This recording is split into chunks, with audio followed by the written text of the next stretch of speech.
तो अभी almost 45 students join हो चुके हैं। तो अभी शुरू करते हैं और रिवीजन, पिछले क्लास का रिवीजन देखने समय तक बाकी के स्टूडेंट्स भी ज्वाइन हो जाएंगे।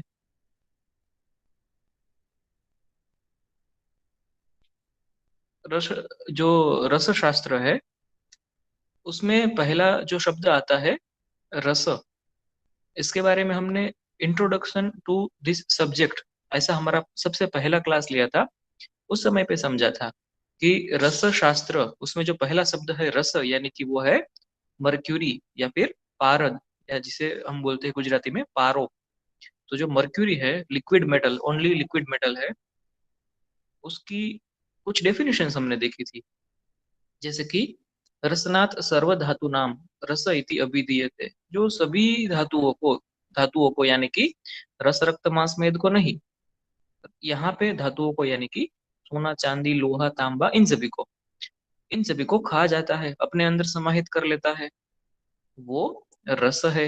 ये श्लोक आपको बाय हार्ट करना है, याद रखना है, इसको याद रखिए।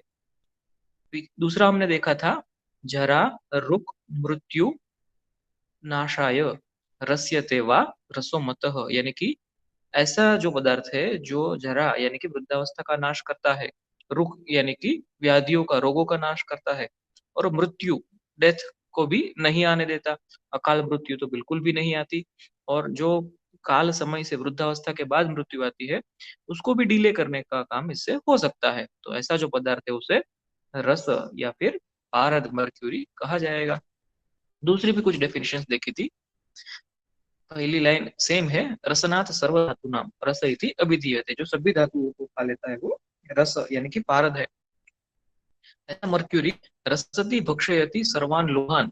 तो ये मर्क्यूरी इतना पावरफुल कैसे बनता है कि सभी धातु इसके अंदर समा जाती है, और जो एनर्जी मिलती है वो बहुत सारी हमारे शरीर को युवान रखती है, बूढ़ा नहीं होने देती, मरने नहीं देती। तो यहाँ पे हमने इसका थोड़ा अलग अलग करके मतलब देखा था, रसति भक्षयति यानी कि सभी मेटल को वो अपने अंदर तो ले लेता है। समझ लीजिए कि मैंने 100 ग्राम मर्क्यूरी के अंदर 10 ग्राम गोल्ड डाल दिया, तो 10 ग्राम गोल्ड तो उसके अंदर चला जाएगा। लेकिन बाद में कुछ ऐसी प्रोसेस होती है पारद संस्कार के नाम से, कि जिससे वो 110 ग्राम में से वो फिर से 100 ग्राम हो जाएगा। और जो 10 ग्राम जो गोल्ड था, वो मास में से एनर्जी में कन्वर्ट हो जाएगा। उस एनर्जी का हम हमारी ट्रीटमेंट में उपयोग करते हैं। तो जिस तरह से ये मास टू एनर्जी कन्वर्सन होता है, वही हमारा रसशास्त्र, यानी कि वही हमारा नैनो मेडिसिन है। तो आयुर्वेद के अंदर जो कुछ भी नैनो मेडिसिन का कॉन्सेप्ट है, वो यहाँ से आता है।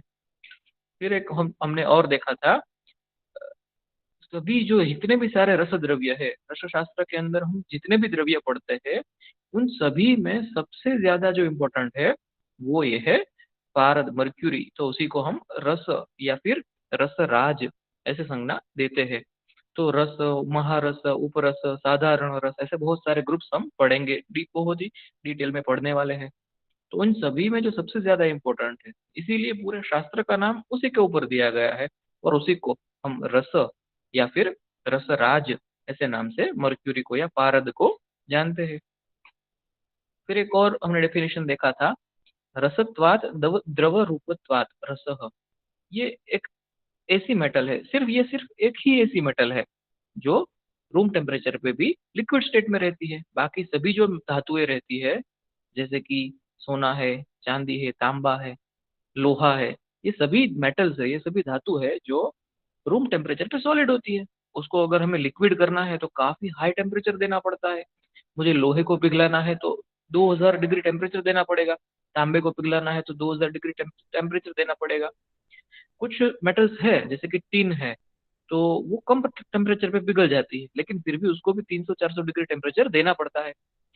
मर्क्यूरी को कुछ टेम्परेचर नहीं देना पड़ता, रूम टेम्परेचर पे ही वो लिक्विड ही रहती है। रसत्वाद द्रव रूपत्वाद, एक ही ऐसी मेटल है जो लिक्विड स्टेट में रहती है, इसलिए उसको हम रस या फिर मर्क्यूरी कहते हैं। फिर एक थोड़ा हिस्ट्री के माध्यम से समझाया गया था, मम देह रसो यस्मात् रसः तेन अयम उच्यते। जो भगवान शिव है वो कहते हैं कि मेरे शरीर का देह रस या मेरे शरीर का सर्व शरीरगत शुक्र जो कुछ भी है, वो ही रस है। लेकिन ये जो था कोडिंग में हम हमारे रस रस शास्त्र के ग्रंथ जो है पढ़ते हैं, उसके बारे में था। उसको डिकोड कैसे करना वो लास्ट क्लास में पढ़ाया था। अगर किसी ने सही से नहीं समझा है तो मुझे व्हाट्सएप पे पूछ लीजिए, है ना। और उसका जो रिकॉर्डेड लेक्चर है वो भी मैंने आपको दिया है, उसमें आप फिर से रिवाइज भी कर सकते हैं। फिर उसकी इटिमोलॉजी देखी थी कि रस मतलब उसकी निरुक्ति क्या होती है, वो और क्या क्या हो सकता है रस इस शब्द का मतलब। तो यहाँ पे हमने देखा था कि किसी चीज में अगर हमें इंटरेस्ट है तो उसे रस बोलते हैं। या फिर हम जो स्वाद लेते हैं तो उसमें जो मधुर अम्ल लवण कटु तिक्त कषाय है वो भी रस होते हैं। या फिर हम किसी वनस्पति को निचोड़ के उसका रस निकाल लेते हैं, जैसे कि तुलसी के पत्ते को निचोड़ के रस निकाल लिया, उसे भी रस बोलते हैं। हमारे शरीर में जो रस आदि सप्त धातुएं होती है, रस रक्त मांस में, वहां पे भी जो पहला शब्द है वो रस होता है।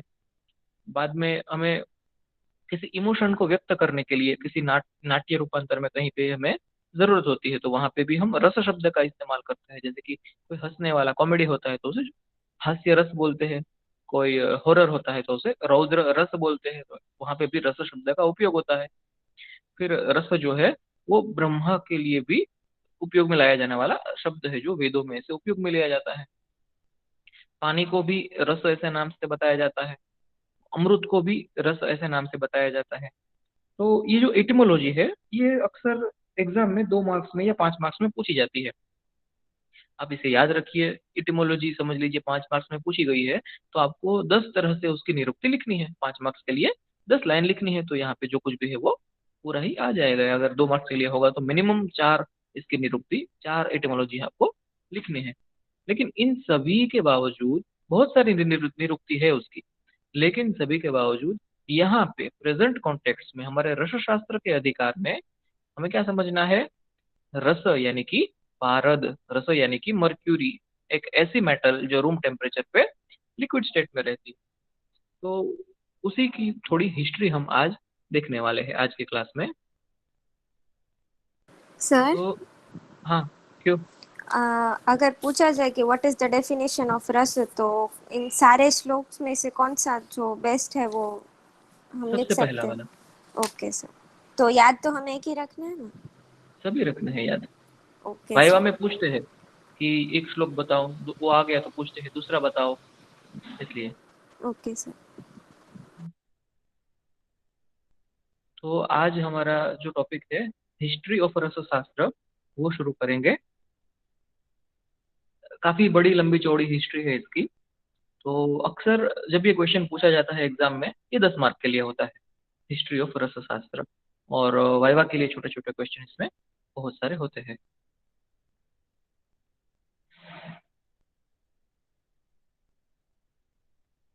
जैसे आपको आयुर्वेद का जो इतिहास है वो आपने फर्स्ट ईयर में पढ़ा था, तो वहां पे आपने एक श्लोक पढ़ा था कि ब्रह्मा सुत्वा आयुषो वेदम प्रजापति, है ना। तो वो आपको पता है कि आयुर्वेद जो है वो अनादि है, यानी कि उसका कोई शुरुआत नहीं है। आयुर्वेद कहाँ से शुरू हुआ इसके बारे में कुछ नहीं बताया गया। ब्रह्मा जी जो है उन्होंने भी याद करके हमें आयुर्वेद को बताया है। यानी कि ब्रह्मा जो इस सृष्टि की उत्पत्ति करने वाले हैं, उनसे भी पहले आयुर्वेद जो है विद्यमान था। तो आयुर्वेद के बारे में आपको पता है कि आयुर्वेद का ओरिजिन कैसा है। अभी जो रसशास्त्र का ओरिजिन हम देखेंगे तो वो आयुर्वेद से भी पुराना है। मतलब कि आयुर्वेद का तो कितना पुराना ओरिजिन है आप समझ सकते हैं, है ना। रसशास्त्र आयुर्वेद के साथ जुड़ गया वो बाद की बात है, 8वीं सदी की, 8th सेंचुरी की बात है। लेकिन रसशास्त्र का जो ओरिजिन है वो ब्रह्मा से नहीं, ब्रह्मा से भी पहले महेश्वर से, यानी कि भगवान शिव से उसका ओरिजिन बताया जाता है। तो अब हम हमेशा याद रखेंगे कि रसशास्त्र का ओरिजिन महेश्वर से है। और सबसे पहले रसशास्त्र किसने किसको बताया, तो भगवान शिव ने देवी पार्वती को, या फिर महेश्वर ने उमा को। इस तरह से रसशास्त्र के बारे में बताया है। तो बहुत सारे आपको रसशास्त्र के जो ग्रंथ है, रस ग्रंथ, उसमें ऐसे मिल जाएगा कि महेश्वर और उमा, उन दोनों का संवाद होता है। जो देवी पार्वती है वो हमेशा कुछ ना कुछ क्वेश्चंस पूछते रहते हैं, तो उनका एक क्वेश्चन रहेगा और उसके बाद में उसका पूरा ही जवाब जो है वो महेश्वर देंगे। जैसे आप चरक संहिता में भी इसी तरह से पढ़ते हैं, है ना, कि अग्निवेश जो है वो कुछ अपने गुरु से प्रश्न पूछते हैं और आत्रेय जो है वो उसका पूरा जवाब देते हैं, और वो पूरा एक अध्याय होता है चरक संहिता का। तो उसी तरह से रस शास्त्र में भी रहेगा कि देवी पार्वती के कुछ क्वेश्चंस होंगे, और उसके आंसर के स्वरूप में भगवान शिव ने उसके बारे में रस शास्त्र की पूरी जो नॉलेज है वो बताया रहेगा। तो अभी यहाँ पे हम कुछ अर्ली हिस्ट्री देखते हैं। अभी यहाँ पे जो हिस्ट्री है ना उसको हम डिवाइड कर देते हैं अलग अलग स्टेप्स में, ताकि आपको याद रखने में भी आसानी रहे और आप एग्जाम में भी पॉइंट वाइज लिख सके। तो कुछ अर्ली हिस्ट्री रहेगी, बाद में कुछ मॉडर्न हिस्ट्री रहेगी, कुछ रसशास्त्र आयुर्वेद में जुड़ गया उस समय की हिस्ट्री रहेगी। तो एक टाइटल आप देखते जाइए और उसको याद रखते जाइए। तो सबसे पहले जो सबसे पुराना मतलब जो रिकॉर्डेड हिस्ट्री है उसके बारे में बात करते हैं। सुनी सुनाई बातें बहुत सारी होती है, लेकिन जो रिकॉर्डेड है यानी कि जो लिखा हुआ है उसके बारे में। तो प्री हिस्टोरिक पीरियड है ना, जो प्राक ऐतिहासिक काल बोलते हैं, उस समय की बात है। तो जो भगवान राम की बात आती है रामायण में, तो रामायण जो है वो पूरी रामायण लिखी हुई हमारे पास होती है, रामायण में भी है, रामचरितमानस में भी है। तो वहां पे एक वर्णन आता है कि जब युद्ध हो गया, रामायण का युद्ध समाप्त हुआ राम और रावण के बीच, तो जब वो वापस जा रहे थे पुष्पक विमान से, श्रीलंका से अयोध्या वापस जा रहे थे, तो उन्होंने एक विमान का इस्तेमाल किया था, एक एरोप्लेन का इस्तेमाल किया था, वो था पुष्पक विमान। और जो पुष्पक विमान के अंदर एज अ फ्यूल यूज किया गया था, तो वहां पे कोई पेट्रोल डीजल इलेक्ट्रिसिटी या फिर हाईली प्यूरिफाइड केरोसिन ऐसा कुछ इस्तेमाल नहीं किया गया था। वहां पे फ्यूल के तौर पे, ईंधन के तौर पे मर्क्यूरी का उपयोग किया गया था। तो ये जो पारद है, मर्क्यूरी है ना, वैसे ये लिक्विड मेटल है, लेकिन हम उसको बहुत ज्यादा चार्ज कर सकते हैं और उसकी जो एनर्जी अपने पास रखने की कैपेबिलिटी होती है वो बहुत बहुत ज्यादा होती है। तो मर्क्यूरी को, पारद को हम 18-19 संस्कार जब कर देते हैं तो वो हाईली चार्ज हो जाता है, और बाद में उसकी एनर्जी जो है हम उसको अलग अलग जगह पे इस्तेमाल कर सकते हैं। अगर हम उसको शरीर के अंदर इस्तेमाल करेंगे तो हम वृद्धावस्था को ठीक कर देंगे। अगर हम उसको शरीर में नहीं लेकिन बाहर कहीं पे इस्तेमाल करेंगे तो और भी बहुत सारे, जहाँ पे बहुत ज्यादा एनर्जी की जरूरत पड़ती है, ऐसे काम कर सकते हैं। जैसे कि यहाँ पे उपयोग किया है एज अ फ्यूल, ईंधन के रूप में। तो रामायण के अंदर इसका फिर ज्यादा डिस्क्रिप्शन नहीं मिलेगा कि उन्होंने पारद का उपयोग किया था, लेकिन पूरा कैसे कैसे किया था वो नहीं मिलेगा, है ना। लेकिन पुष्पक विमान जो पारद संचालित था उतना वहां पे मिलेगा। फिर दूसरे वैमानिक शास्त्र होते हैं ना, तो जैसे आयुर्वेद जो है वो भारतीय शास्त्र का एक अंग है। आयुर्वेद या फिर रस शास्त्र भारतीय शास्त्र का एक अंग है। उसी तरह से भारतीय शास्त्र में और भी कुछ है, जैसे कि वैमानिक शास्त्र है ना, तो विमान के बारे में बहुत कुछ बताया गया है। हम तो ऐसे जानते हैं कि जो एरोप्लेन है या फिर जो कुछ भी फ्लाइंग मशीन है, उनकी जो इन्वेंशन है वो 1903 में राइट ब्रदर्स ने की थी, है ना, आज से कुछ 115 साल पहले। लेकिन उससे भी पहले बहुत सारे एरोप्लेन्स या फ्लाइंग मशीन हुआ करते थे रामायण के समय में, और उससे भी पहले हुआ करते थे, और वहां पे एज अ फ्यूल जो है मर्क्यूरी यूज होता था। किस तरह से होता था, उसका क्या मैकेनिज्म होता था, वो सब हम अगर हम आयुर्वेद के ग्रंथ नहीं लेकिन विमान शास्त्र के ग्रंथ पढ़ेंगे तो वहां पे मिलेगा। तो एक ये रेफरेंस है। रेफरेंस क्या है कि मर्क्यूरी का यूज होता था एज अ फ्यूल, और उससे प्लेन भी उड़ा करते थे।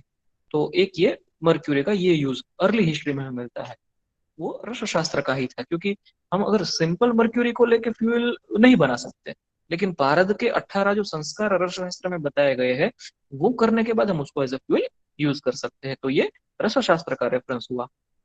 दूसरा एक रेफरेंस है राजा बलि के बारे में, है ना। तो ये देखिए, ये यहाँ से हिस्ट्री से ये एक सिनोनिम लिया गया है, और आपके सीनियर बैच को क्वेश्चन पूछा गया था अभी 4 दिन पहले, उनकी एग्जाम हो गई। तो उसमें एक ये राजा बलि का ही स्टोरी में से एक सिनोनिम लेके क्वेश्चन पूछा गया है। तो रेफरेंस क्या है वो बात करते हैं, बाद में क्वेश्चन के बारे में बात करते हैं। एक जो कहानी है राजा बलि के बारे में है, वो भी रामायण से ही जुड़ी हुई है। तो जो राजा बलि है उन्होंने काफी सारे गंधक का सेवन किया था। अभी ये गंधक क्या है, हमारे रस शास्त्र में या हिंदी में संस्कृत में जो सल्फर होता है, सल्फर आपको पता रहेगा, पीरियोडिक टेबल में आपने देखा होगा। तो वो जो सल्फर होता है उसको बोलते हैं गंधक। उस गंधक का उसने बहुत सारा सेवन किया था, उसने काफी सारा गंधक दवाई के तौर पे बहुत लंबे समय तक इस्तेमाल किया था। और उसी के कारण वो बलवान बन गया था। वो जो राजा है उसका नाम पहले कुछ और था, उसके बाद वो बहुत ज्यादा बलवान बन गया, इसलिए उसका नाम पड़ गया राजा बलि। और उसकी कहानी कुछ आपको रामायण के साथ अटैच भी मिलती है।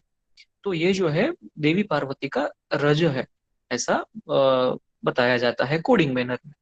और बाद में वो बहुत ही स्ट्रांग बन गया और उसी की वजह से उसका नाम बलि पड़ा। अभी इसमें रसशास्त्र का रेफरेंस क्या है? मर्क्यूरी जो है, पारद है, उसके साथ कंबाइन करने के लिए, दवाई बनाने के लिए सबसे ज्यादा सुटेबल चीज जो है वो गंधक है। मर्क्यूरी और सल्फर, यानी कि पारद और गंधक, इन दोनों को मिलाकर ही पूरे रसशास्त्र की 95% दवाइयां बनती है। 5% दवाइयां ऐसी है जहां पे मर्क्यूरी और सल्फर साथ साथ में नहीं होते। लेकिन पूरे रस शास्त्र में जितनी भी हम दवाइयां यूज करते हैं उसमें 95% ऐसी होती है जहाँ पे पारद और गंधक साथ साथ में होते हैं, यानी कि मर्क्यूरी और सल्फर सल्फर साथ साथ में होते हैं। तो ये एक रस शास्त्र का रेफरेंस है। दूसरा, रस चिकित्सा के बारे में हम देखेंगे तो ये जो गंधक है उसके अंदर ऐसे गुण होते हैं कि शरीर को वो बहुत ही बलवान बना देता है, शरीर को वो बहुत ही ताकतवान बना देता है। राजा बलि के रेफरेंस में भी ऐसा ही हुआ। उसने ही गंधक का जो एक दवाई होता है, गंधक रसायन, उसका सेवन किया था और बाद में वो बहुत ही ताकतवान बन गया था। ये तो ये भी अर्ली हिस्ट्री का है, रामायण के आसपास का या उससे पहले, रामायण से थोड़ा पहले का ये रेफरेंस है। अभी ये रज ऑफ देवी पार्वती, ये क्या कोडिंग है? तो इसका डिकोडिंग हम जब गंधक ये चैप्टर पढ़ेंगे उस समय पे करेंगे, है ना। अगर आप चाहे तो पढ़ सकते हैं, वरना मैं पूरी स्टोरी भी उस समय पे बताऊंगा, जब गंधक चैप्टर पढ़ेंगे उस समय पे। तो ये कुछ रेफरेंस हमने देखे अर्ली हिस्ट्री से, जहाँ पे पारद और पारद के जैसे दूसरे द्रव्यों का उपयोग होता था। फिर कुछ, अभी ये हमारा दूसरा स्टेप है ना, हिस्ट्री, अर्ली हिस्ट्री देख लिया। अभी हम देखते हैं हिस्ट्री फ्रॉम आर्कियोलॉजी। भी ये आर्कियोलॉजी क्या है, ये आपको शायद पता होगा कुछ कुछ स्टूडेंट्स को। आर्कियोलॉजी यानी कि जहाँ पे हम जमीन के अंदर, जमीन के नीचे कुछ खुदाई करते हैं, जिसे हम बोलते हैं पुरातत्व शास्त्र, है ना। जो पुरातत्व विभाग के लोग होते हैं वो क्या करते हैं, आर्कियोलॉजिकल सर्वेस करते हैं। उनको कहीं से कुछ खोदने पे कुछ ऐसा मिलता है कि हाँ यहाँ पे तो कुछ जमीन के अंदर कुछ दबा हुआ है, ऐसी कुछ चीजें जो पुराने अवशेष है। जैसे कुछ नाम भी फेमस है, ये सिंधु संस्कृति, हड़प्पा संस्कृति, मोहनजोदाड़ो संस्कृति, है ना। तो ये सब आर्कियोलॉजी में ही मिला है हमें। जमीन के अंदर खोदने पे आज से 2000 साल पहले, 5000 साल पहले के कुछ वहाँ के पुराने नगर हमें मिल गए थे।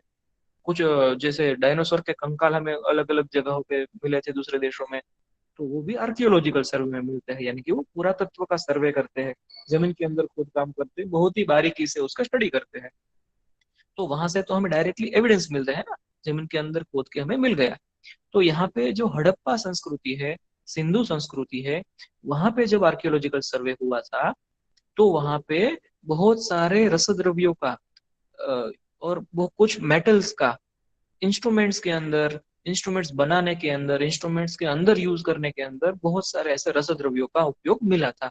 कौन कौन से रसद्रव्य थे? तो जैसे बहुत सारी मेटल्स थी, बाद में उस मेटल की जो प्रोसेसेस होती है, हम रसशास्त्र में पूरा डिटेल में पढ़ने वाले हैं, उन सभी का भी वहां पे एविडेंसेस मिले थे। तो इसका क्या मतलब होता है कि हड़प्पा संस्कृति, सिंधु संस्कृति, जो इतने हजार साल पुरानी संस्कृति है, वहां पे वो लोग इनका उपयोग करते थे, रसद्रव्य का, इन मिनरल्स का। तो रस शास्त्र जो है इतना पुराना तो है, और उस समय पे भी वो वेल डेवलप्ड शास्त्र था। तो ये हमें यहाँ पे एविडेंस बेस्ड मिलता है।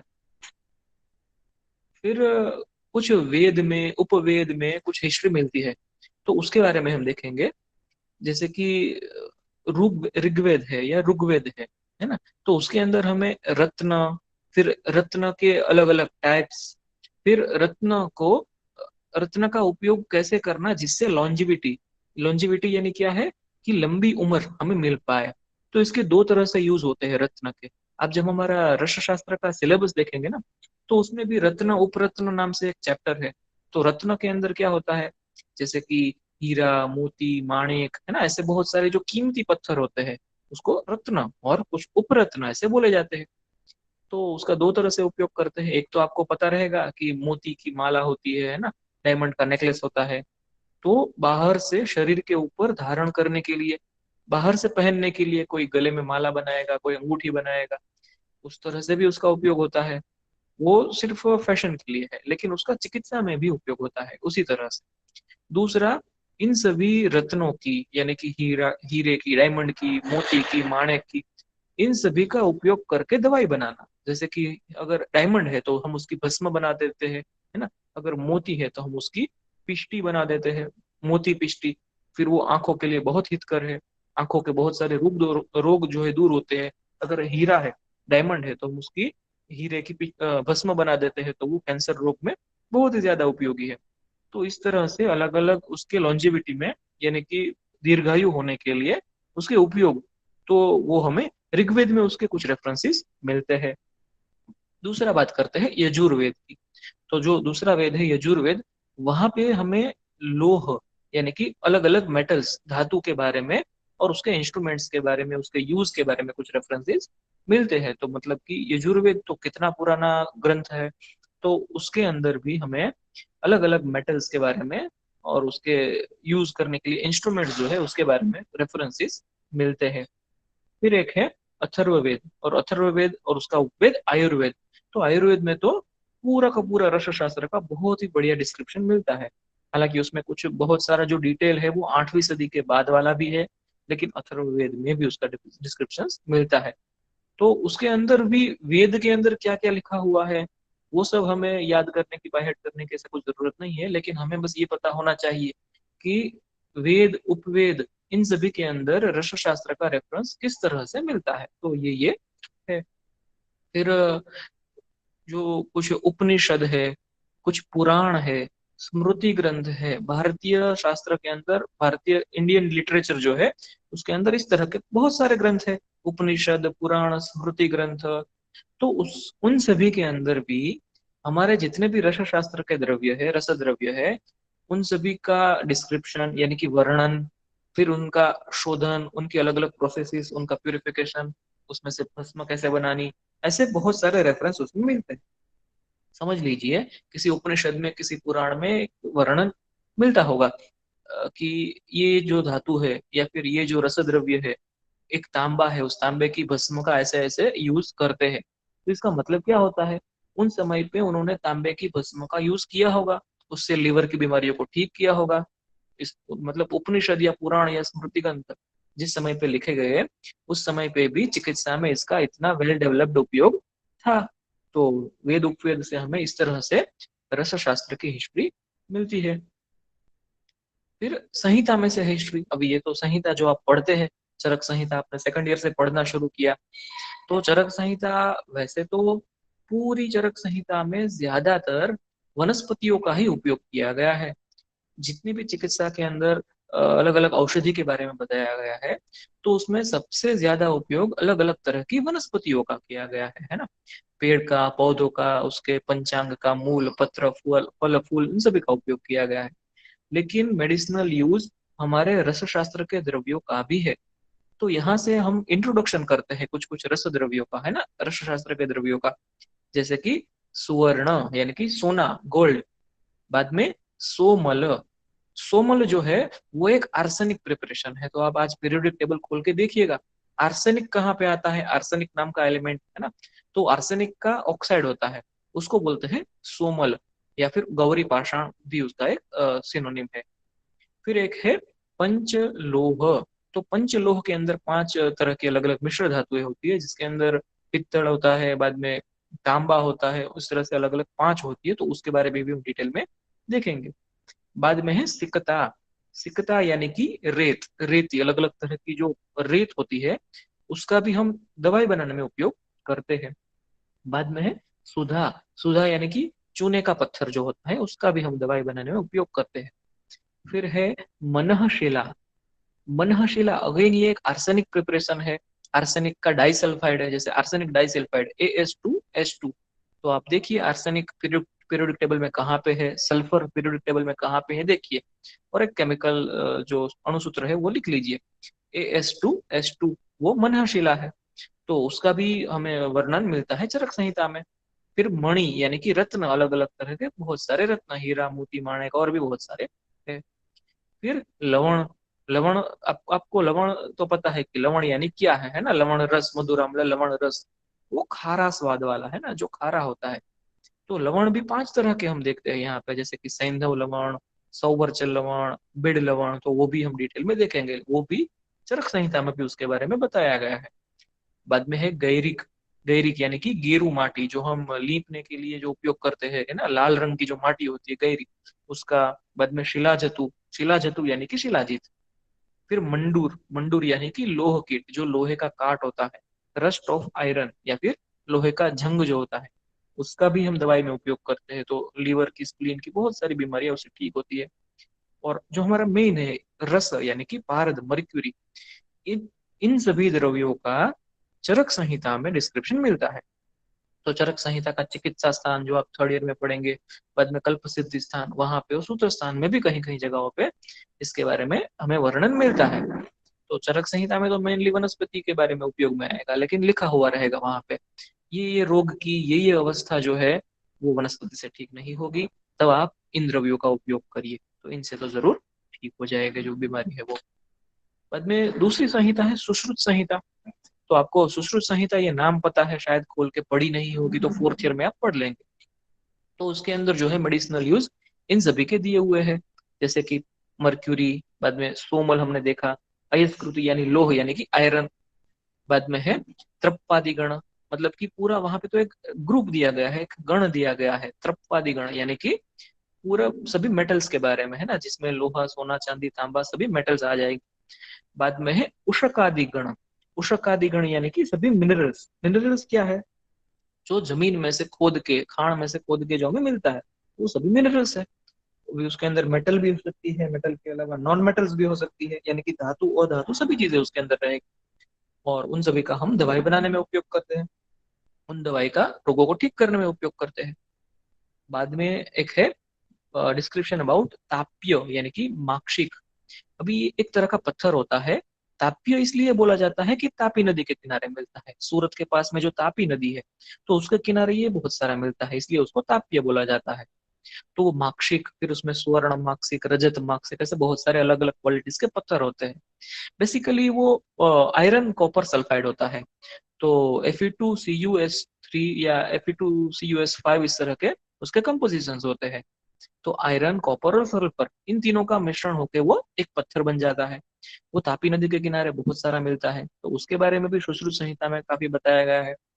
फिर स्थालीपाक ऑफ लोह ये बताया गया है। तो जो लोहा होता है, आयरन, उस आयरन का हम जब प्यूरिफिकेशन करते हैं, जब उसका हम भस्मीकरण करते हैं, भस्म बनाते हैं उसमें, तो उसमें एक प्रोसीजर होती है स्थालीपाक नाम से। तो रसशास्त्र शास्त्र के ग्रंथ में तो इसका डिटेल डिस्क्रिप्शन मिलेगा ही मिलेगा, लेकिन सुश्रुत संहिता में भी इसके बारे में बताया गया है।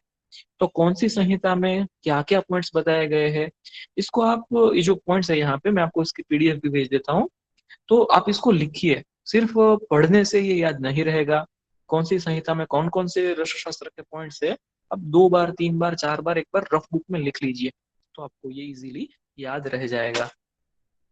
फिर अष्टांग संग्रह में, अष्टांग हृदय में, अष्टांग संग्रह के बारे में आपने सुना होगा, कभी खोल के देखा होगा। अष्टांग हृदय, उसका तो पूरा सूत्र स्थान 30 चैप्टर्स आपने फर्स्ट ईयर में पढ़ लिए हैं। तो उसके अंदर भी हमें बहुत सारा डिस्क्रिप्शन मिलता है कि मर्क्यूरी यानी कि पारद का हमें उपयोग रसायन के लिए कैसे करना है ना। अभी ये रसायन शब्द शायद आपने थोड़ा सुना होगा, नहीं तो फिर से एक बताता हूँ कि रसायन, ऐसा रसायन यानी ऐसी चीजें, ऐसी दवाइयाँ जो वृद्धावस्था को आने नहीं देती, शरीर में वृद्धावस्था को दूर कर देती है, हमेशा युवान रखती है, वो होता है रसायन। तो ऐसा रसायन कर्म करने के लिए हमें पारद का, मर्क्यूरी का उपयोग कैसे करना। बाद में एक बताया गया है कुमार कपाल भस्म। तो अंतर्धूम विधि से ये बनाया जाता है, तो ये एक दवाई का नाम है, कुमार कपाल भस्म, है ना। तो अंतर्धूम विधि वो क्या होती है, वो एक हमारा कुपिपक्व रसायन का चैप्टर जब आएगा उस समय पे हम पूरा डिटेल में देखेंगे। ये आप सिर्फ नाम याद रखिए, कुमार कपाल रस अंतर्धूम विधि से जो बनाया जाता है। बाद में है मूषा और सत्वपातन के बारे में। मूषा शब्द आपके लिए थोड़ा नया है, इसी रसशास्त्र शास्त्र में ही हम चौथे पांचवें चैप्टर में मूषा के बारे में पढ़ेंगे। लेकिन आप याद करिए, जब आप स्कूल में पढ़ते थे, केमिस्ट्री की लैब में, फिजिक्स की लैब में, कुछ क्रूसिबल्स आपने देखे थे, है ना, जो चीनी मिट्टी से या फिर पोर्सिलिन क्ले जो बोलते हैं उससे बने हुए रहते हैं, कुछ और भी अलग अलग मटेरियल से बने हुए रहते हैं, क्रूसिबल्स होते हैं। ऐसी कुछ कटोरी होती है जो बहुत ही इंटेंस गर्मी को, इंटेंस हीट को सहन कर पाती है। तो ऐसी वाली जो कटोरी होती है उसको बोलते हैं मूषा। या क्रूसिबल, इंग्लिश में बोलते हैं क्रूशिबल और संस्कृत में बोलते हैं मूषा। तो उसको उसके अंदर हमारा रस द्रव्य रख के बहुत ही ज्यादा गर्मी, 500 डिग्री, 1000 डिग्री, 1500 डिग्री, इतना गर्मी देने के बाद हम हमारे द्रव्यों में से सत्व निकाल सकते हैं। तो उसको बोलते हैं सत्वपातन। तो ये सब भी अष्टांग संग्रह में, अष्टांग हृदय में दिया गया है। सूत्र स्थान में शायद आपको थोड़ा मिलेगा, फर्स्ट ईयर में आपने जो पढ़े उसमें, नहीं तो दूसरे स्थान में दिया गया है। और बहुत सारे रस द्रव्यों की प्रॉपर्टीज, प्रॉपर्टीज यानी कि उसके रस गुण वीर्य वगैरह चीजें वहां पे दी गई है अष्टांग संग्रह में, अष्टांग हृदय में। फिर ये सभी संहिताओं के बारे में हमने देखा। एक रस विद्या का उदाहरण देखने के बाद हम फिर आगे शुरू करेंगे हमारे रस ग्रंथों के बारे में। जो हमारा ओरिजिनल जो रस ग्रंथ है उसके बारे में, तो उनके बारे में आगे देखेंगे, है ना। तो ये सिर्फ आपके रस विद्या अवतरण जो है आपके रेफरेंस के लिए है, एग्जाम पर्पज से ये इतना इम्पोर्टेंट नहीं है कि महादेव और पार्वती वहां से रस विद्या की शुरुआत होती है। रस शास्त्र यानी कि रस विद्या, उसकी शुरुआत होती है। तो बाद में शिव के सूचर, जो भगवान शिव के जो सूचर, उनके जो गण होते हैं ना, जो सब हम जिसको भूत बोलते हैं, वो और उनका नंदी, उनके पास ये ज्ञान आया। फिर उनके बाद धन्वंतरी और भारद्वाज के पास ये ज्ञान आया। फिर भारद्वाज से अगस्त्य, पुलत्स्य, और पुलत्स्य के 22 शिष्य। और उसी तरह से रस विद्या जो है पृथ्वी पर सभी जगह पे फैलने लगी, ऋषि शास्त्र जो है सभी जगह पे फैलने लगा। ये सिर्फ आपके नॉलेज के लिए है, एग्जाम के पर्पज से ये बहुत ज्यादा इंपॉर्टेंट नहीं है। फिर ऋषि शास्त्र का डेवलपमेंट का भी थोड़ा चीजें देख लेते हैं। जैसे कि सतयुग में तो महर्षि भरद्वाज जो है, उन्होंने रस चिकित्सा को मर्त्य लोक यानी कि पृथ्वी के ऊपर लेके आए। फिर त्रेता युग में तो श्री रामचंद्र, भैरव, रावण, इन सभी के पास रसशास्त्र का बहुत सारा ज्ञान था। और उसमें भी जो रावण है, वो रावण रसशास्त्र का एक बड़ा बढ़िया पंडित था। जैसे रावण को बताते हैं कि रावण नाड़ी शास्त्र भी बहुत अच्छा जानता था, उसी तरह से रावण जो है रसशास्त्र भी बहुत अच्छा जानता था। आप सभी ने सुना होगा, सोने की लंका थी, है ना, पूरी लंका सोने की थी। वो इतना सारा सोना कहाँ से आया, इतना सारा गोल्ड कहाँ से आया, है ना। भारत में तो है ही नहीं सोने की खान इतनी सारी। ये जो कोलार की गोल्ड माइंस कुछ आई है, वो तो अभी अभी मिली है कुछ, पिछले 100-200 साल में, उससे पहले तो नहीं थी। तो वो लोग बना लेते थे खुद से सोना, है ना। जैसे कि उनके पास टीन या लेड या ऐसे मेटल होती थी, उसको कन्वर्ट कर देते थे गोल्ड में, और ये मर्क्यूरी का उपयोग करके। तो इसलिए उनके पास बहुत सारा गोल्ड या सोना था। आज की डेट में भी आप देखेंगे, साउथ इंडिया में जब आप जाएंगे, स्पेशली केरला में जाएंगे, तो सभी के घर में किलोग्राम के हिसाब से सोना होता है। हमारे घर में कितना सोना होता है, इतना तोला उतना तोला, है ना। किसी के पास 20 तोला, किसी के पास 50 तोला, है ना, यानी कि 200 ग्राम, 500 ग्राम। केरला के छोटे से छोटे गरीब के घर में भी जाएंगे, तो भी उनके पास 2 किलोग्राम, 5 किलोग्राम, 20 किलोग्राम, 50 किलोग्राम, इतना सोना होता है उनके पास, क्योंकि उन्होंने पीढ़ी दर पीढ़ी संभाल के रखा है। फिर आगे बात करते हैं द्वापर युग की।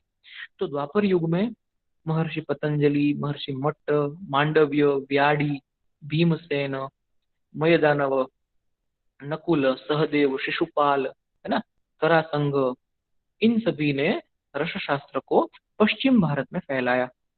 फिर बात करते हैं कलयुग की। तो कलयुग के अंदर जो बौद्ध भगवान है, भगवान बुद्ध है, और बुद्ध संप्रदाय के बहुत सारे लोग हैं, उन्होंने रसशास्त्र का डेवलपमेंट में बहुत ही अच्छा काम किया है। और बौद्ध धर्म जो है, उनके वैद्य थे बौद्ध धर्म के अंदर, मतलब वैद्य जो होते हैं वो भी बहुत सारे होते हैं ना जो बौद्ध धर्म को फॉलो करते हैं। उन्होंने भी रसशास्त्र का बढ़िया डेवलपमेंट किया, और रसशास्त्र को अच्छे तरह सभी जगह पे फैलाया। और बाद में ड्यूरिंग कंपनी गवर्नमेंट यानी कि क्या, अंग्रेजों का शासन, जब भारत में अंग्रेजों का शासन था, तो वहां पे भी कुछ कुछ जो ग्रंथ थे उनका रिपब्लिकेशन करवाया। अंग्रेजों ने तो नहीं करवाया, भारत के लोगों ने ही करवाया। लेकिन जो कुछ ग्रंथ थे अप्राप्य थे, हस्तलिखित प्रत कुछ कुछ अवेलेबल थी, तो उसका रिपब्लिकेशन भारत के ही कुछ लोगों ने, लेकिन अंग्रेजों के समय के दरमियान, कंपनी गवर्नमेंट के दरमियान करवाया था। तो ये सभी रसशास्त्र के डेवलपमेंट के अलग अलग स्टेजेस है, तो आपको याद रखने के लिए ये रसशास्त्र की हिस्ट्री के अंदर याद रखने के लिए है सब ये। अभी यहाँ से हम जो है रस ग्रंथ की हिस्ट्री के बारे में देखने वाले हैं, अलग अलग रस ग्रंथ के बारे में देखने वाले हैं, स्टार्टिंग फ्रॉम रसारणव, है ना। रसारणव वाला जो ग्रंथ है, तो अभी आज का समय तो समाप्त हो जाएगा, लेकिन मैं एक हाईलाइट आपको दे देता हूँ, है ना, नेक्स्ट स्लाइड्स में क्या क्या है, तो वो हम कल, मतलब नेक्स्ट जब लेक्चर आएगा तब देखेंगे। तो यहाँ पे नाम को हम बाईपास करते हैं थोड़ा। तो मैं ना हर एक बुक का फोटो, वो बुक कैसी है, कौन सी बुक है, आपके लिए ये बुक, सेकंड ईयर के स्टूडेंट्स के लिए ये बुक कितनी इंपॉर्टेंट है ना, और उस बुक के अंदर क्या दिया गया है उसका इन शॉर्ट, बाद में आप बुक को, आपको बुक लेके बुक पढ़ना है ना। तो जो जो जो भी बुक होगा उसका कवर पेज का फोटो मैंने यहाँ पे रखा है, और उस बुक के बारे में, उसके ऑथर कौन है, ये बुक कब लिखी गई थी, बुक के अंदर क्या दिया गया है, उसमें से आपके काम का क्या है, इन सभी का मेरे पास जितने बुक के फोटो है उतने फोटो में यहाँ पे डाल दिए हैं, नहीं फोटो तो नहीं डाले हैं। तो इसी तरह से हमारे सेकंड ईयर में कौन कौन सी बुक जरूरी है ना, वो सब हम नेक्स्ट क्लास में देखने वाले हैं। तो अभी जो है सभी स्टूडेंट्स चैट में अपनी अपनी अटेंडेंस दे दीजिए, ताकि मुझे अटेंडेंस जो है मिल जाए। और इन सभी बुक्स के बारे में हम नेक्स्ट क्लास में देखेंगे। और भी कुछ कुछ है इन बुक्स के अलावा भी, और भी कुछ कुछ है हिस्ट्री ऑफ अर्थशास्त्र के अंदर, तो वो भी अगर हो सका तो नेक्स्ट एक या फिर नेक्स्ट दो लेक्चर में हम देखेंगे।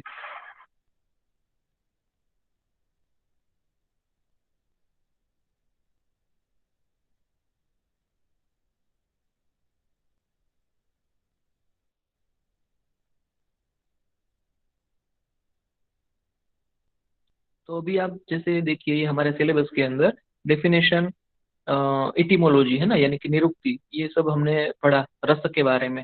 अभी हम ये हिस्ट्री ऑफ रसशास्त्र ये पढ़ रहे हैं। और उसके बाद रस औषधि का क्या इंपॉर्टेंस है, रस रसायन, रसेश्वर दर्शन, ये एक बहुत ही इंपॉर्टेंट क्वेश्चन है, रसेश्वर दर्शन। बाद में रसशाला, रसमंडप। कोशिश करेंगे हमारा दिवाली वेकेशन हो जाए उससे पहले ये एक फर्स्ट टॉपिक के लिए, है ना, शायद खत्म नहीं होगा। अभी तो डेली 10 बजे मेरा लेक्चर रहेगा, लेकिन शायद नहीं होगा। पर जितना होगा वो शायद यहाँ तक, है ना, कॉन्सेप्ट ऑफ रस रसायन या कॉन्सेप्ट ऑफ रसेश्वर दर्शन तक हम पढ़ पाएंगे 7 तारीख तक। तो उतना देखेंगे। और जिन्होंने आज की अटेंडेंस दे दी है वो ये क्लास लीव कर सकते हैं, अटेंडेंस देने के पहले ही क्लास लीव मत कर दीजिए।